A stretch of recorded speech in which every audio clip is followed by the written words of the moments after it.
quelques oxymores spirituels de plus. Alors, je vous en partage 3.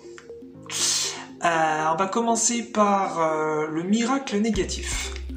Puisqu'en général, le miracle, par définition, c'est positif. Mais j'aime bien dire miracle négatif pour certaines choses négatives. Et donc, c'est quoi un miracle? Qu'est-ce qu'on appelle déjà miracle un petit peu? C'est quelque chose qui se produit de façon absolument inattendue et surtout qu'on aurait considéré impossible. Donc, par exemple, des miracles clichés, c'est quelqu'un de paraplégique qui tout d'un coup se met à marcher. On pourrait qualifier ça de miracle parce que aussi là, il y a plein de choses qui ne sont pas encore acceptées d'un point de vue spirituel, et puis la science est très très fermée sur beaucoup de sujets, donc elle va appeler ça miracle. Ou alors d'ailleurs rémission spontanée ou guérison spontanée. Et donc un miracle négatif, par exemple, ce serait l'inverse. Ce serait l'inverse, par exemple quelqu'un qui marche très bien, il n'y a pas de souci, il n'a jamais eu aucun souci de marche, de jambes, et tout d'un coup, paraplégie. Et même la médecine dirait, on ne sait pas ce qui s'est passé. Il y a des cas comme ça, il y a des gens qui meurent de façon absolument inanticipée, on ne sait pas ce qui s'est passé, il n'y a pas beaucoup de cas comme ça, mais il y en a, voilà, je le précise. Et puis voilà, des maladies qui se déclarent d'un coup, des choses qui arrivent, et c'est vraiment très très très très bizarre. Et moi par exemple, donc j'en ai eu un dernièrement, j'ai eu des nuisances sonores avec des voisins, enfin on va dire avec un voisin pour que ce soit plus simple dans l'explication, on va l'appeler le voisin A. Et puis voilà, donc c'était quelque chose qui n'était pas arrivé avant spécifiquement, donc on pourrait se dire, ça arrive, ce sont des choses qui existent, ok. Et puis bon, les choses ont été faites entre guillemets pour que ça s'arrête. J'entre pas dans le détail, c'est pas très intéressant. Et donc finalement, ces nuisances sonores du voisin A s'arrêtent. Et genre le lendemain, le voisin B, qui lui ne faisait jamais de bruit depuis des années, se met à faire un bruit pas possible, et ce tous les jours. Et je parle de bruit abusif, je parle pas de faire des travaux ou de faire des bruits dits exceptionnels. Ça, typiquement, c'est un miracle négatif. C'est des choses qui se produisent, qui n'ont aucun sens d'un point de vue explication du monde, et qui d'ailleurs nous amènent vraiment à prouver, pas d'un point de vue scientifique, mais d'un point de vue personnel, que c'est bien nous qui créons notre réalité, ou qu'en tout cas, elle n'est pas du tout créée telle qu'on peut l'imaginer. C'est parce que là, on est complètement hors hasard. Voilà, il y a clairement quelque chose qui est à l'œuvre. Et donc ça nous amène sur le deuxième oxymore que je voulais partager, c'est la solution non résolvante. Parce qu'a priori, une solution, c'est fait pour résoudre. Et bien justement, dans l'exemple des nuisances sonores, c'est ça en fait, c'est-à-dire que je résous en pensant que le bruit du voisin A est à l'extérieur, eh bien je résous dans la mesure du possible cette nuisance, voilà, en admettant que j'y arrive. Et en pensant que j'ai résolu un effet dans le monde, en pensant que les choses sont indépendantes de moi, que l'extérieur existe, que le monde existe, je me dis c'est bon, je suis tranquille.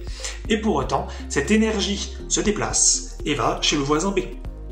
Et donc on est dans une solution non résolvante. Autre exemple, si par exemple j'ai une fuite d'eau, tout d'un coup, voilà, ça se passait très bien d'un point de plomberie, il n'y avait pas quelque chose qui se présentait, qui se mettait en place chroniquement, tout d'un coup il y a une fuite d'eau. On va se dire, ça arrive, voilà, c'est le monde, c'est l'extériorité, c'est comme ça que ça se passe une fois de temps en temps. Donc voilà, ça c'est quand on est dans un déni, et je dis ça cool, hein, on est dans un déni de notre divinité, de notre capacité de création, on n'a pas de responsabilité sur ce qui arrive. Eh bien, on se dit, soit j'ai des compétences de plomberie et je règle la question, j'appelle un plombier, et puis voilà, ou parfois même, ça pourrait se régler tout seul éventuellement, mais on va dire qu'en l'occurrence non. Je règle donc dans le monde cette fuite. Je peux dire donc la fuite a été réparée, c'est terminé, et paf, il y a quelque chose d'autre qui se présente derrière. Ça pourrait être une autre fuite d'eau, ça pourrait être une fuite d'argent, ça pourrait même être une fuite physiologique comme une diarrhée par exemple ou autre chose. Cette énergie se déplace. Mais en général, on ne fait pas le lien. On ne fait pas le lien parce que on pense que ce sont des choses complètement indépendantes. On adore, nous les humains, la séparation et les différences et ne pas voir que tout est un et que tout a un sens ensemble. Et donc typiquement on est dans une solution non résolvante, c'est-à-dire je crois que l'extérieur est réel, je crois que les choses sont indépendantes de moi, je décide donc de les traiter, de les manipuler pour en faire des résultats qui me conviennent, et quand j'arrive, pas toujours, mais quand j'arrive éventuellement à un résultat qui me convient, je dis que la solution a été apportée, alors qu'en fait l'énergie s'est déplacée. C'est donc une solution non résolvante, puisque ce qu'il aurait fallu faire, ça aurait été d'aller traverser l'émotion de la fuite dans l'exemple, parce qu'en général ça peut soulever plein d'émotions différentes, et une fois que ces émotions ont été traversées, alors ça peut être très rapide, très lent, ça va dépendre des cas et des gens. Une fois que ces émotions ont été traversées, à ce moment-là, une décision va se présenter en général sans effort, une action ou une non-action va avoir lieu, et à ce moment-là, on va pouvoir transformer cet extérieur, ou l'extérieur va se transformer tout seul. Et là, on a plutôt une solution résolvante. Mais si on pense que ces effets sont indépendants, et qu'on les juge, et qu'on les règle, l'énergie se déplace. Et c'est en général ce que fait toute la société dans les gros problèmes, comme par exemple les guerres, les pandémies, ce genre de trucs. On juge, on essaye à tout prix de mettre de l'énergie. En général, on fait grossir le truc. Ça c'est peut-être dans le pire des cas. Et au mieux, donc, on la déplace vers un nouveau problème. Voilà. Donc, solution non résolvante. Et puis, il y a un troisième oxymore qui n'a pas forcément un lien direct avec les deux premiers. Ce serait la logique émotionnelle. Truc que j'ai pensé il y a pas longtemps, ça m'a fait marrer. Et en fait, c'est quoi? Donc, c'est la logique des émotions. Donc, parfois, je me disais en fait que moi, j'avais des soucis de légitimité, donc émotionnelle pour le coup, ou face, par exemple, à la richesse, je me sens pas forcément légitime, face à la santé, je me sens pas forcément légitime, etc. Ça marche pour plein d'autres types d'émotions, bien sûr, mais c'est pour donner un exemple. Et ce que je me disais, c'est que par exemple, je me sentais vachement frustré de ne pas me sentir légitime. Et je me disais, mais c'est marrant ce truc quand même voilà, d'être autant contre ma propre émotion. Et là, je me suis dit, mais en fait, c'est une logique émotionnelle. Pourquoi? Parce qu'à l'origine, nous sommes le tout, nous sommes la perfection, et donc la légitimité, c'est le naturel. Donc si je fais l'expérience consciemment ou inconsciemment de l'illégitimité, je suis donc en conflit avec ma vraie nature, et donc ça va me frustrer. C'est donc tout à fait logique, finalement, d'avoir ces émotions, puisque c'est mathématiquement contre le vrai, le naturel. Donc voilà, si par exemple je suis frustré d'être pauvre, c'est parce qu'il est naturel d'être abondant.